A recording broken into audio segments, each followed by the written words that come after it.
Então, com isso, eu peço o pastor Lucas para vir.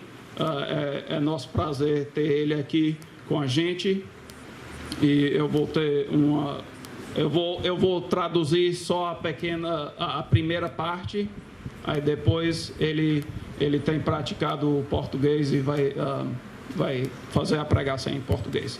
Muito obrigado novamente, queridos irmãos.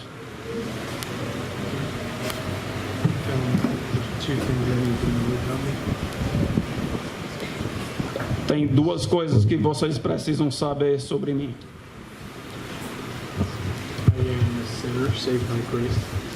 Eu sou um pecador salvo pela graça de Deus.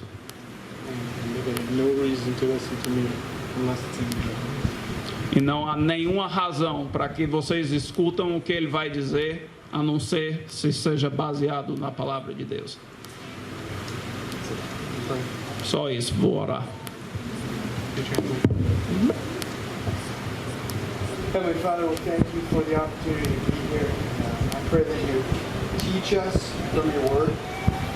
Senhor nosso Deus e Pai, te agradeço pela oportunidade de estar aqui e peço que o Senhor nos ensina por meio da sua palavra. Teach us to be like Christ. Nos ensina a ser como Cristo. Open the eyes of our hearts so we might see wonderful things from your word. Abra os olhos do nosso coração para que vejamos coisas maravilhosas da sua palavra. Oramos isso no nome de Cristo. Amém.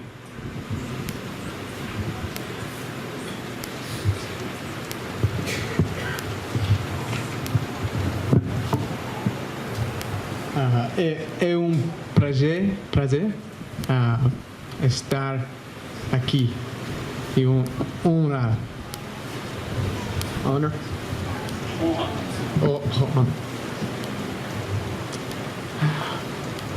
Enquanto eu estava no ensino médio, tornei-me um salva-vidas na piscina da minha pequena cidade.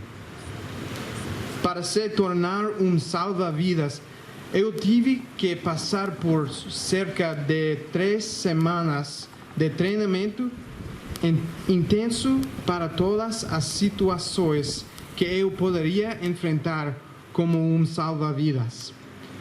A realidade era que estávamos nos preparando constantemente para os momentos difíceis que poderíamos enfrentar. O potencial de alguém ser gravemente ferido era sempre alto. A piscina estava sempre cheia de crianças durante as férias. Alguns ferimentos que vimos incluíram crianças partindo suas cabeças nos trampolins de mergulho, crianças caindo no cimento molhado, pés sangrando por causa da superfície áspera do fundo da piscina e até mesmo graves queimaduras solares. Nosso treinamento nos preparou com procedimentos passo a passo para lidar com tudo, desde a queimadura solar até o nadador paralisado que bateu a cabeça no fundo da piscina. Embora eu nunca tenha enfrentado algo tão severo quanto a paralisia, ou mesmo alguém que se aproximasse de algo assim, continue a estar preparado para a situação simples de tirar uma criança da água que não estava podendo alcançar um lugar seguro sozinha.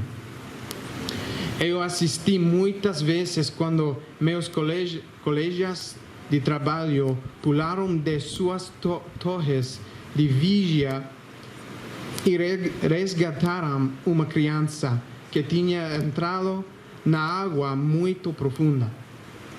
Eu tinha o processo passo a passo para lidar com tal situação memorizado.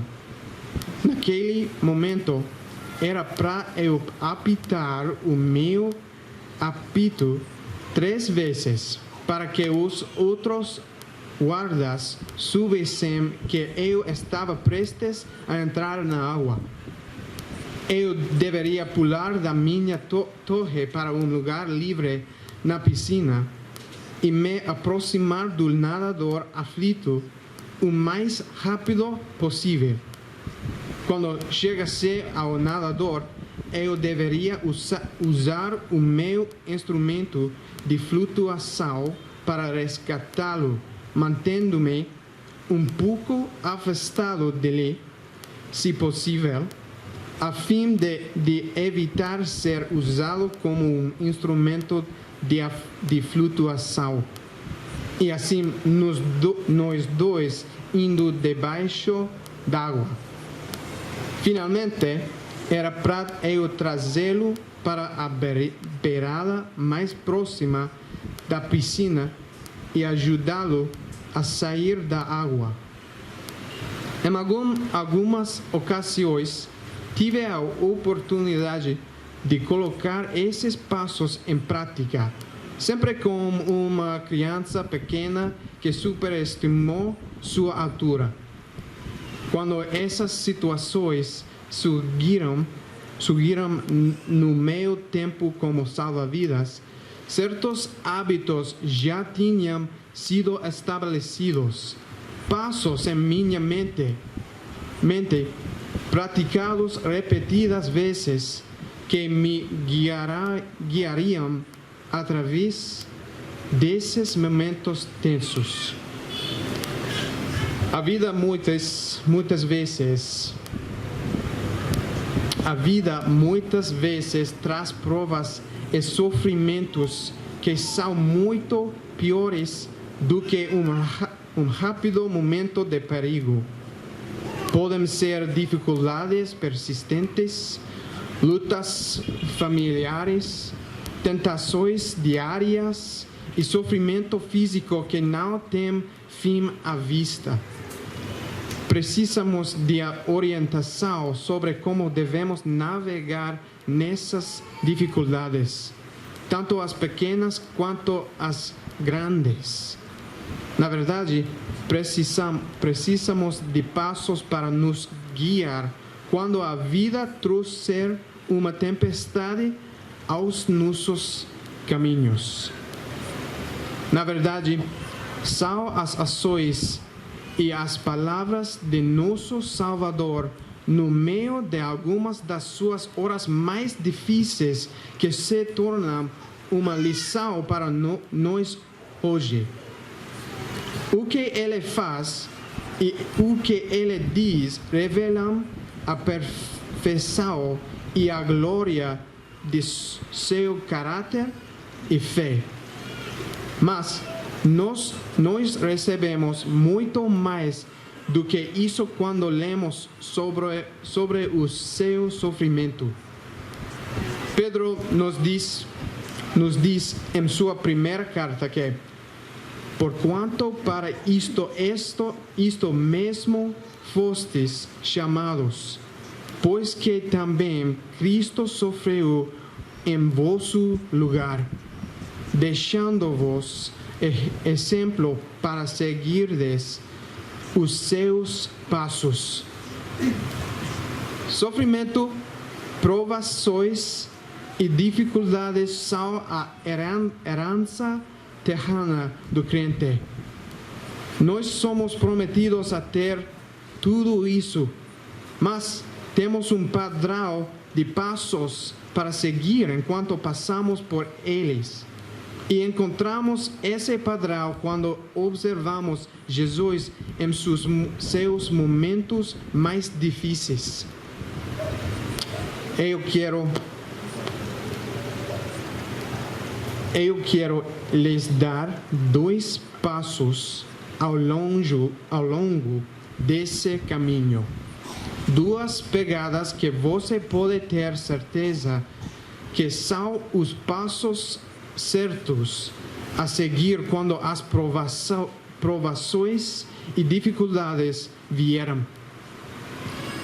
Antes de chegarmos a esses passos, quero lhes levar a dos maiores momentos de sofrimento de Jesus. É importante que nós vejamos que ele genuinamente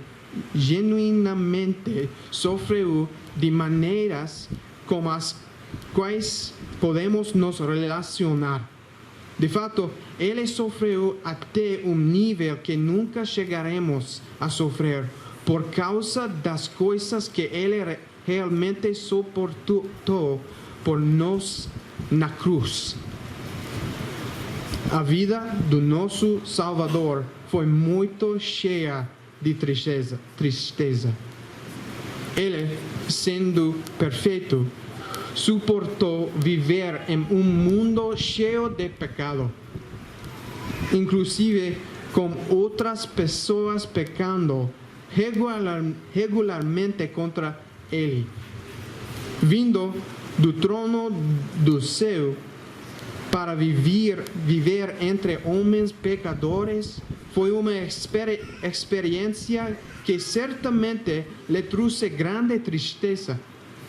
Ele provavelmente experimentou tristeza pelo fato de que ele tinha uma devoção singular ao Pai que ninguém mais compartilhava.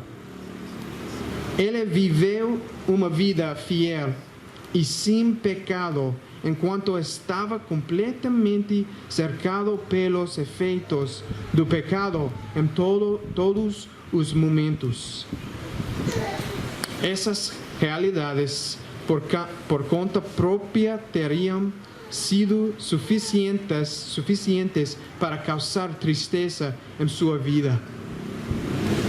As várias tristezas que Jesus encontrou durante a sua vida somente continuam e até aumentam à medida que ele se aproxima do fim de sua obra e ministério terreno. Agora abram suas Bíblias para Marcos 14:32. Números em espanhol. Desculpe. 14:32.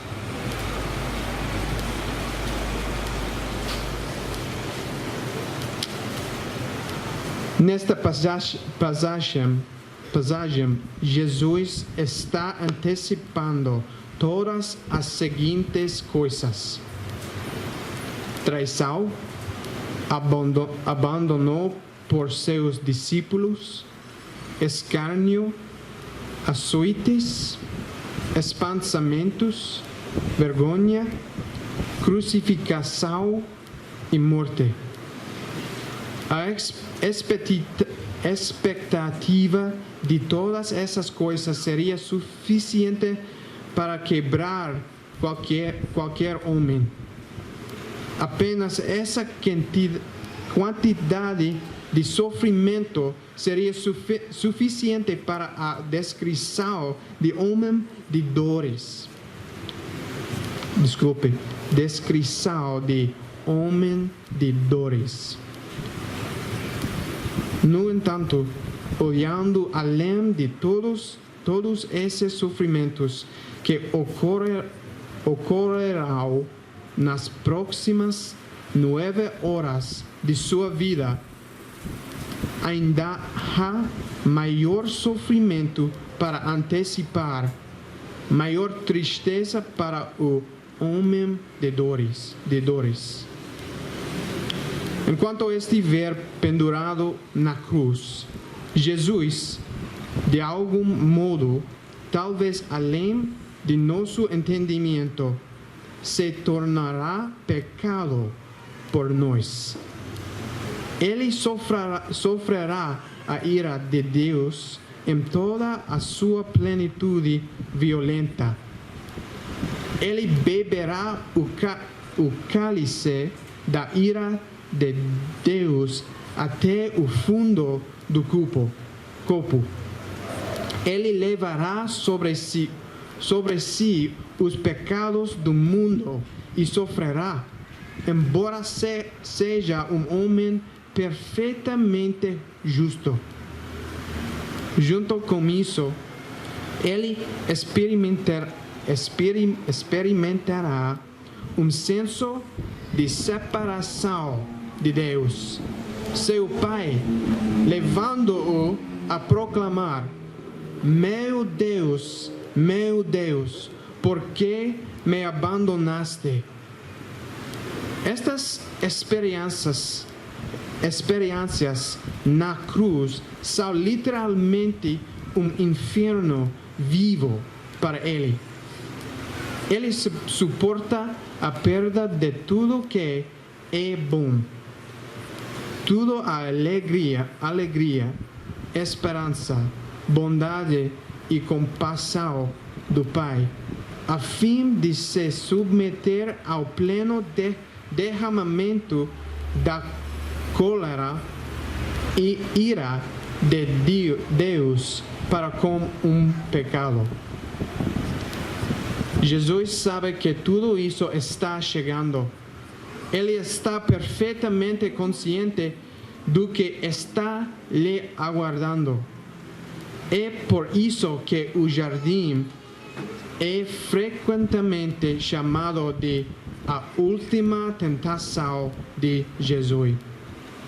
As horas no jardim são uma provação extremamente difícil para Jesus, enquanto ele aguarda os sofrimentos da cruz e o caminho que seu Pai estabeleceu para ele.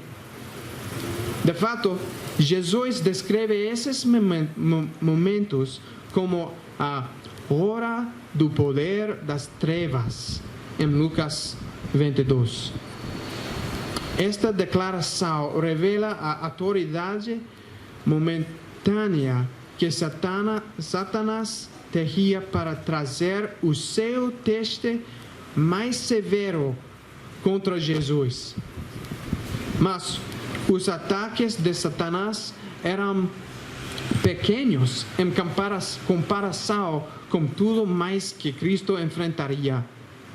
Cristo sabia muito bem que a fúria total de Deus seria sua em apenas algumas horas. Ele experimentaria a separação. Os discípulos a permanecerem ali enquanto ele orava. Jesus leva Pedro, Tiago e João, seus 3 discípulos mais próximos, adiante no jardim. E Marcos então começa a descrever o sofrimento de nosso Senhor. Marcos descreve o sofrimento emocional de Jesus com 2 palavras muito descritivas. A primeira é que Jesus começou a ficar tomado de pavor. Este primeiro termo é mais do que simples sofrimento. Isso realmente pode ser traduzido como terror e espanto. É uma combinação de estar atordoado por algo que você vê, bem como experimentar medo avassalador ao mesmo tempo. Quando o Antigo Testamento foi traduzido para o grego, a mesma palavra foi usada para comunicar o terror que Daniel sentiu em uma de suas visões. Em Daniel 7, ele vê uma fera com dentes de ferro que devorava e fazia em pedaços e pisava aos pés o que soberrava. Era diferente de todos os animais que aparecerão antes dele, dele e tinha 10 chifres. Sua visão o levou a ficar muito ansioso, aterrorizado e alarmado. Este terror espantado é o que Jesus está experimentando em seu tempo no jardim do Getsemane. Não é uma pequena angústia que ele está sentindo. Devemos entender completamente que esse tipo de resposta só vem do pensamento de algo muito terrível. Esse incrível espanto em Jesus só pode vir do pensamento da ira de Deus que ele irá suportar. Nada mais que ele sofreria se aproximaria em comparação. O pensamento disso deixa Jesus em um estado de terror espantado. Marcos usa outra palavra para descrever o sofrimento de Jesus: angustiado. Esta palavra se concentra no sofrimento emocional. Se a primeira palavra está nos dizendo a sua resposta ao cenário que aguardava, esta segunda nos traz ao estado emocional interior de nosso Senhor nestes momentos. Incluído na palavra está uma angustiante aflição pela qual Jesus está passando. Cada de nós temos experimentado algo semelhante em um grau ou outro. Temos recebido más notícias de tal natureza que causaram os nossos estômagos a virarem. Verdade? É uma dor no estômago que não vem de uma doença física, mas das emoções de suportar algo aterrorizante. Estas palavras são apenas a descrição de Marcos para nos ajudar a entender o quanto Jesus estava sofrendo. Mas nós temos mais descrições. De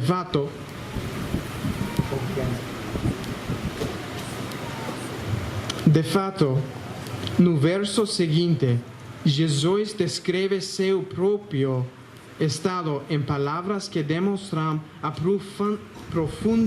profundidade e a realidade de seu sofrimento. No verso 34, Jesus diz aos seus discípulos: a minha alma está profundamente entristecida até a morte. As palavras que ele usa nos dão uma imagem do seu sofrimento. É a imagem de alguém se afogando no meio do mar. Ele está cercado por todos os lados pela dor, sem ter para onde escapar. Aqui, Jesus cria uma imagem de si mesmo que seria muito desconhecida para seus discípulos. Ele está se afogando em um mar de tristeza. E esse sofrimento não é uma forma comum de sofrer. A tristeza que ele descreve é realmente pesada o suficiente para levá-lo ao ponto de sofrimento físico, até mesmo ao ponto de perigo físico. Ele afirma que está que está profundamente triste, até o ponto da morte. Os efeitos físicos de sua angústia emocional são detalhados em Lucas 22, 44, onde nos é dito que ele estava suando gotas de sangue. Ele estava suando gotas de sangue. Essa é uma condição real na qual os capilares que fornecem sangue à pele são colocados sob tanta tensão que começam a estourar. O sangue, então, precisa encontrar uma saída e percorrer os poros da pele. Tudo isso pode ser causado não por sofrimento físico, mas por angústia emocional e sofrimento. Tal era o seu estado emocional, que ele foi imediatamente e profundamente afetado fisicamente. Provérbios 17, 22 declara: um espírito abatido faz secar os ossos. E Provérbios 18, 14 declara: o espírito firme sustém o homem na sua doença, mas o espírito abatido, quem o pode suportar? A doença física é uma coisa a suportar, mas a realidade de um espírito habitado, de aflição emocional, na verdade é contada como um fardo mais pesado do que a doença, de acordo com esses provérbios. Esses dois provérbios se aplicam nesses momentos, enquanto o peso da tristeza pesa totalmente sobre Jesus. Seus ossos estão secos e ele está suportando todo o peso de um espírito quebrado. Como se essas descrições não conseguissem convencê-lo plenamente de que Nosso Senhor estava sofrendo intensamente no jardim, Marcos descreve as ações físicas de Jesus. Ações essas de um homem em uma guerra física e emocional. O versículo 35 declara: e adiantando-se um pouco, prostrou-se em terra. Mateus 26 acrescenta o detalhe de que prostou-se sobre o seu rosto. A imagem é a de Jesus com o rosto literalmente no chão, em angústia emocional. A imagem deve ser perturbadora para nós. A imagem de nosso Salvador em tanta dificuldade e aflição. Um exemplo em minha vida se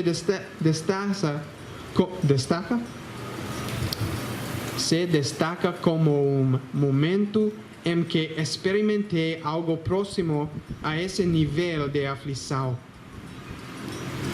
Lembro-me de que a questão era de alguns relacionamentos que tinham sido devastadoramente quebrados. E o peso da situação era maior do que eu poderia suportar emocionalmente, levando a reações físicas. Eu encontrei-me de cara no chão em ponto e, de fato, comecei a sangrar pelo nariz naquele momento. A angústia, o sofrimento era muito mais do que qualquer sofrimento físico que eu já tinha sofrido.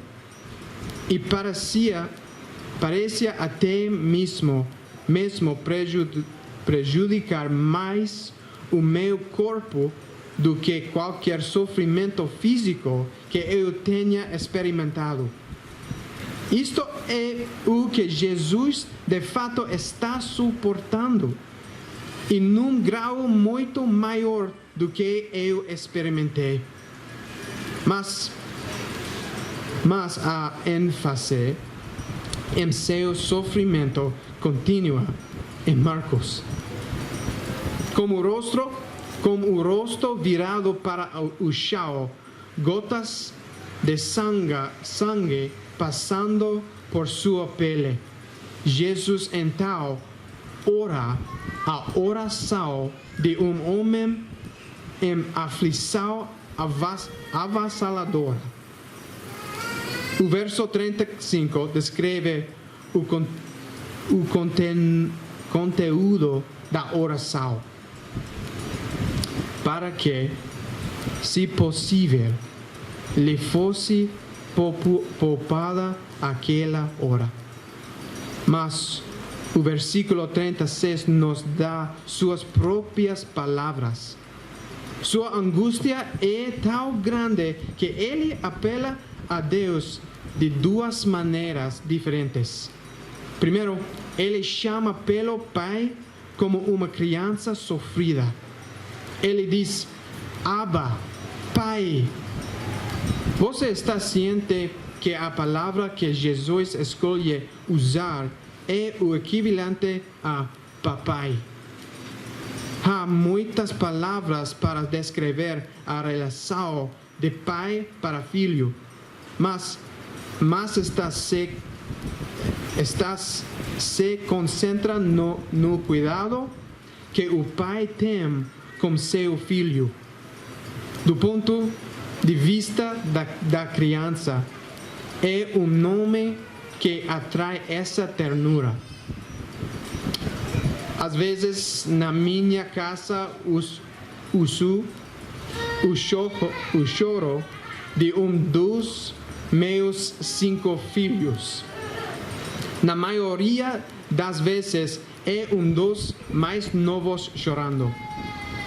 Eles geralmente gritam pela mamãe, mas quando gritam pelo papai, isso tem efeito imediato em mim.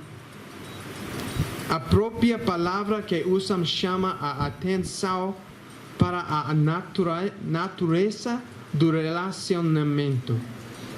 Eu devo protegê-los, prover por suas necessidades, salvá-los em tempos de necessidade. Por causa do meu relacionamento com eles, farei tudo o que puder para protegê-los do sofrimento. Eles não estão apenas chamando um nome, mas chamando para um relacionamento em que aprenderão a confiar. Jesus começa sua angustiada oração ao Pai, apelando para esse tipo de relacionamento. Lembre-se que este é o cálice que Jesus sabia que devia beber. Em João 12:27, Jesus disse aos seus discípulos: agora está angustiada a minha alma, e que direi eu? Pai, salva-me desta hora? Mas, precisamente com este propósito, vim para esta hora. Agora, nos momentos que se aproximam do cálice, Jesus implora, apelando para o relacionamento de pai com seu único filho, para que o mesmo cálice seja removido. Ele grita com palavras que invocam o terno cuidado de pai por uma criança que sofre. Papai, ajuda! Este é homem verdadeiramente angustiado. Ele então apela ao Pai baseado no poder de Deus. Voltando a Marcos 14, ele afirma: tudo te é possível. Passa de mim este cálice. Jesus fala somente o que é verdadeiro, e esse apelo não é diferente. Ele apela para o fato de que Deus tem o poder de libertá-lo do sofrimento diante dele. Tal é a angústia desses momentos de antecipação. O sofrimento de Jesus é tão grande no jardim que ele usa seus apelos mais fortes para pedir que o cálice da ira de Deus fosse removido. Cada palavra nos versos 32 a 36 é usada para detalhar a profundidade do sofrimento de Jesus. Não podemos perder a profundidade de seu sofrimento aqui, se quisermos entender o padrão que ele estabeleceu. Tendo alguma compreensão do sofrimento que nosso Senhor estava sofrendo neste momento, podemos agora olhar para as pegadas que devemos seguir, os passos a seguir quando nos encontramos em tempos de provação. A primeira é esta: em seu sofrimento, priorize a oração. Priorize a oração. A priorização da oração era um hábito de nosso Salvador durante toda a sua vida. Os evangelhos registram que ele prioriza a oração, particularmente a oração privada. Ele se retira da multidão para lugares solitários para a oração. Ele é encontrado orando às vezes durante toda a noite. Sua vida de oração era tão evidente que seus discípulos finalmente o pararam e perguntaram: ensina-nos a orar. Em Lucas 11. Esse hábito o preparou para seus momentos mais sombrios, inclusive as horas no jardim. No meio desta provação, Jesus faz da oração sua primeira prioridade. Ele passa horas em oração no jardim. De fato, Jesus passará cerca de 3 horas orando durante este tempo de grande angústia, com apenas pequenas pausas para checar em seus discípulos e dar-lhes instruções.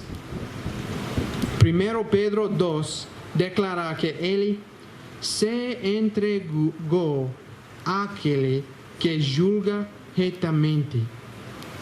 Este, então, é nosso primeiro passo a seguir no meio da provação: priorizar a oração. Eu não estou dizendo a você para só orar, mas para tornar a oração uma prioridade.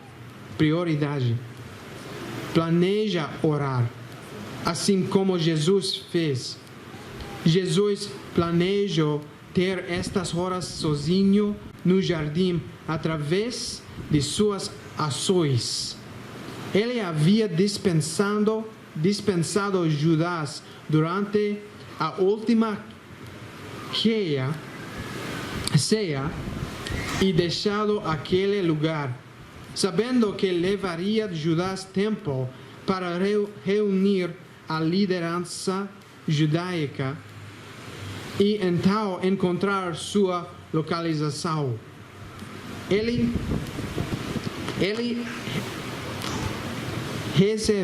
reservou suas horas finais de liberdade para orar. Você deve reservar um tempo para orar, especialmente no meio de dificuldade.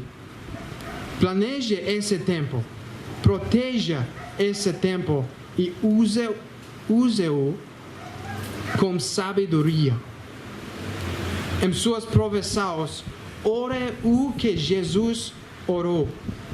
Invoque pela bondade e o amor de Deus para fortalecê-lo e conduzi-lo por meio de provações. Invoque pelo seu amor paterno para lhe ajudar no meio de suas dificuldades.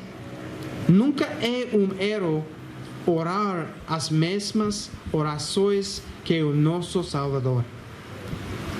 Lembre-se do poder de Deus, que todas as coisas são possíveis para Ele. Lembre-se em suas orações de seu caráter e seu poder. E a poderá estabelecido diante de você não apenas para orar, mas para fazer da oração uma prioridade no meio de suas provações e para fazer pedidos específicos a Deus. Mas essa primeira pegada em que andamos deve ser seguida de perto pela segunda que Cristo coloca para nós. Em seu sofrimento, Cristo confiou na sabedoria e vontade de Deus para si mesmo. Novamente, isso foi algo que Jesus praticou durante toda a sua vida. Em João 4:34, Jesus diz aos seus discípulos: a minha comida consiste em fazer a vontade daquele que me enviou a realizar a sua obra. Ele expressa o fato de que ele valoriza, acima de todas as outras coisas na vida, fazer a vontade do seu Pai. Nem mesmo as necessidades mais básicas da vida vêm em primeiro lugar para ele. Ao invés, ele considerou o que é realmente mais importante e colocou isso em primeiro lugar em sua vida. É uma demonstração de confiança em seu Pai e na vontade de seu Pai o que he visto em seu declaração. Novamente, em João 6:38, Jesus deixa clara a prioridade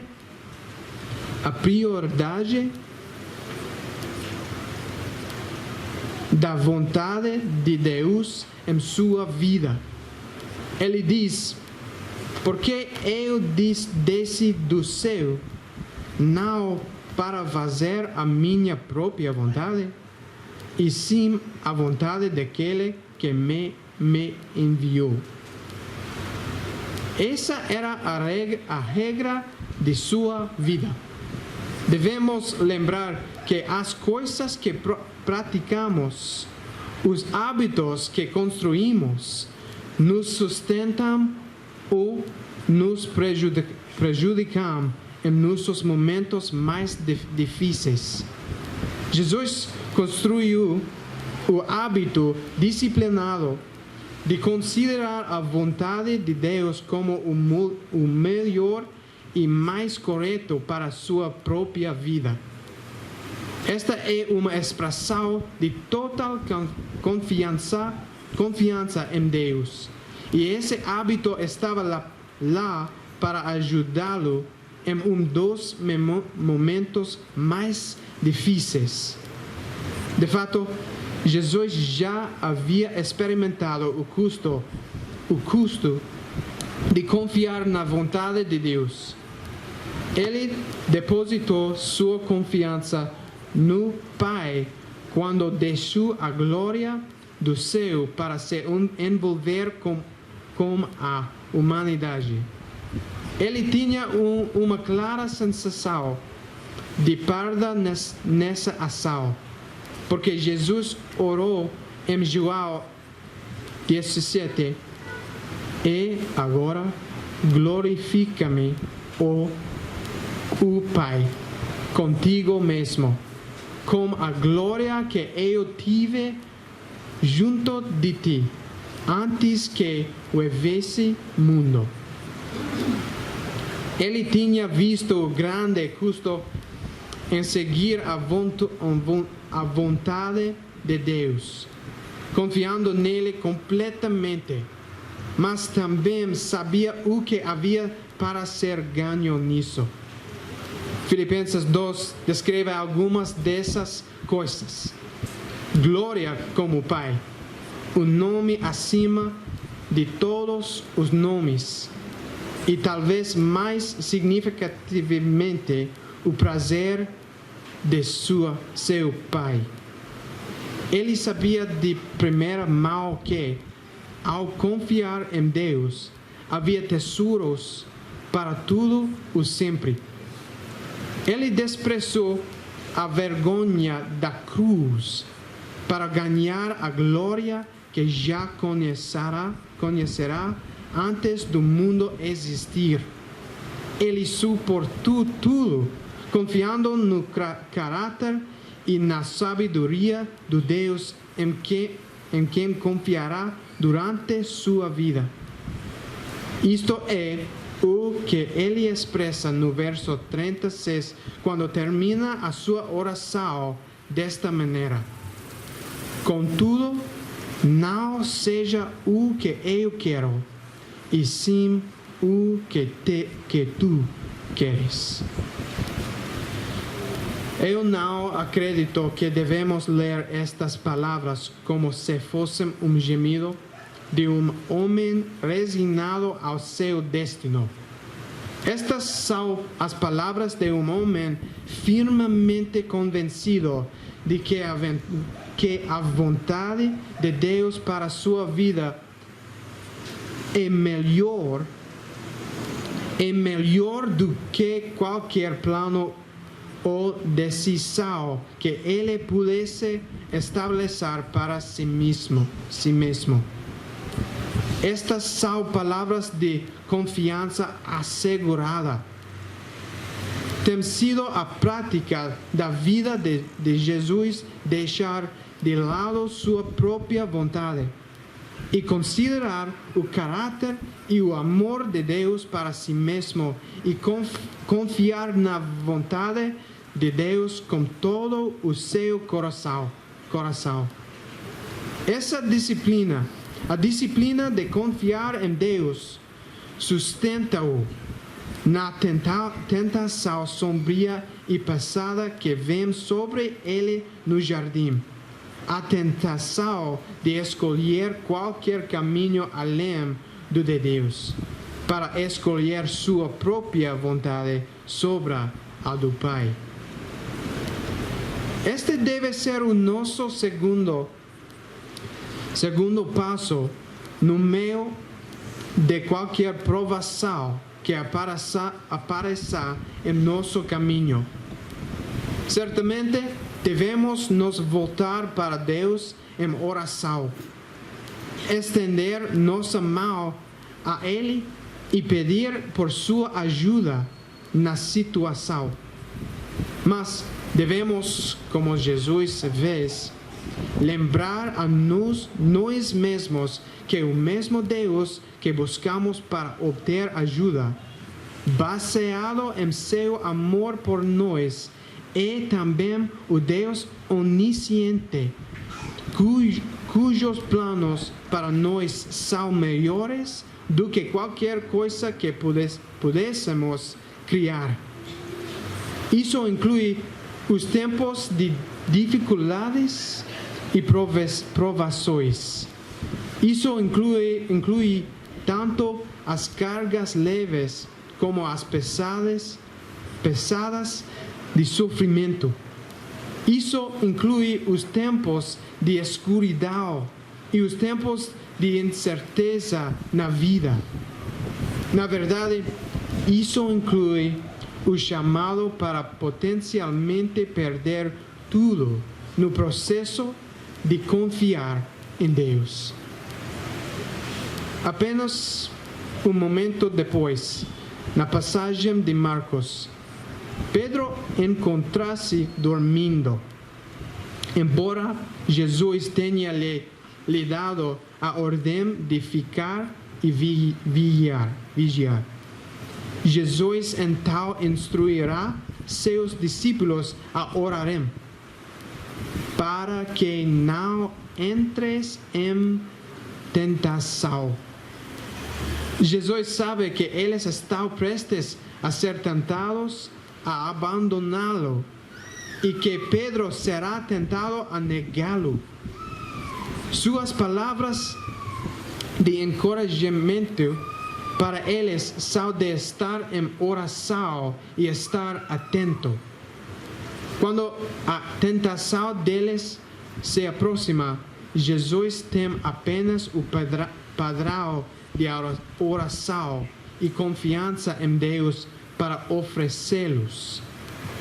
O mesmo padrão que ele mesmo usa no meio de sua própria grande tentação. Pedro falhará dentro de horas da ordem de Jesus para orar.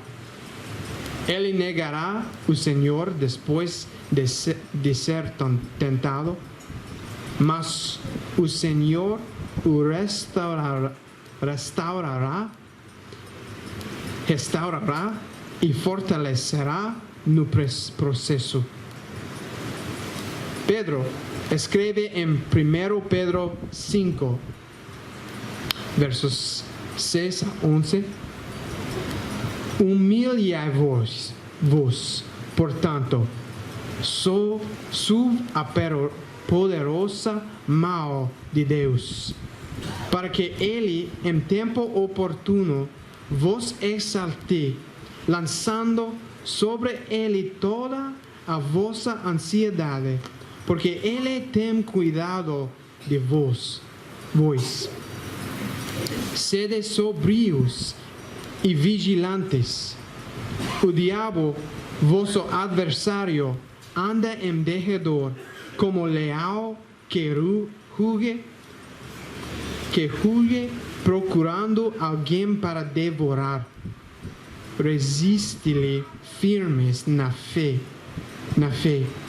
certos de que sofrimentos iguais aos vossos estão-se cumprindo na vossa imerdade espalhada pelo mundo.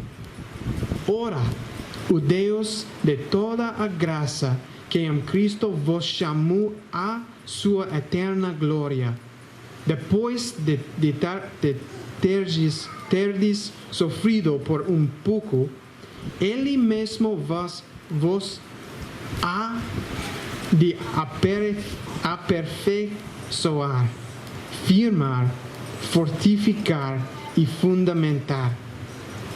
A Ele seja o domínio pelos séculos dos séculos. Amém. Qual o conselho de Pedro para os cristãos em dificuldade? Ore, lançando toda a sua ansiedade nele, e confie no caráter de Deus que o chamou em sua própria glória. Pedro havia aprendido essas lições. Agora é nossa vez de ouvir e aprender. A oração e a confiança em Deus não são passos no caminho para melhorar as circunstâncias, o mesmo para mudá-las. Não foi isso que Deus tinha em mente nas horas que seguiram o tempo de Jesus no jardim. Em vez disso, esses passos são os passos que podemos seguir para nos ajudar a permanecer fiéis durante as provações da vida. São os hábitos que devemos construir em nossas vidas agora e que estarão presentes quando mais precisarmos deles. Não sei que tipo de provação tem surgido em sua vida, o que forma surgirá, mas sei que com certeza você a terá. Pode estar presente agora sob a forma de dor física. Talvez seja um relacionamento muito difícil que até cria angústia em seu próprio coração. Pode ser uma tentação irresistível para o pecado que o prende diariamente. Ou pode ser algo que você simplesmente gostaria que fosse diferente e não tem poder para mudar. Em todos e cada um destes, o Senhor estabeleceu o padrão para você seguir. Tenho aprendido estas lições na vida mais devagar do que deveria, mas o Senhor tem sido gracioso em me instruir fielmente por meio de sua palavra e por meio de provações de vários tipos. Conforme tenho aprendido, as palavras de um hino favorito se tornarão mais e mais significativas ao longo da minha vida. As palavras dizem: que amigo temos em Jesus. Todos os nossos pecados e tristezas para suportar. Que privilégio levar tudo a Deus em oração. Que paz muitas vezes perdemos. Ou que dor desnecessária suportamos. Tudo porque nós não levamos tudo a Deus em oração. Temos provações e tentações Há problemas em qualquer lugar. Nós nunca devemos ser desencorajados, mas levá-lo ao Senhor em oração. Podemos encontrar um amigo tão fiel que todas as nossas tristezas compartilha. Jesus conhece todas as nossas fraquezas. Leva-as ao Senhor em oração.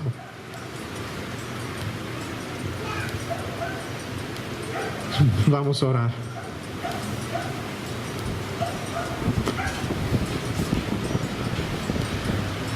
Senhor, desejamos seguir os passos de Jesus por toda a nossa vida. Oramos para que o Senhor esteja continuamente nos instruindo, ensinando-nos a fazer exatamente isso. Alguns de nós estão no meio de provações, precisando seguir de perto o padrão de nosso Salvador. Ajude-nos a fazê-lo mesmo agora.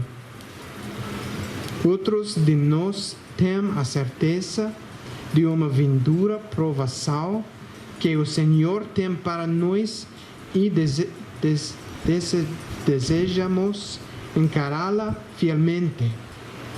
Prepare-nos, ensine-nos a orar. Ensina-nos a confiar em sua sabedoria, amor e poder. Nos faz lembrar de tudo que o Senhor já fez por nós nesta vida, todas as suas bênçãos, mesmo aquelas que vieram através de nossas provações.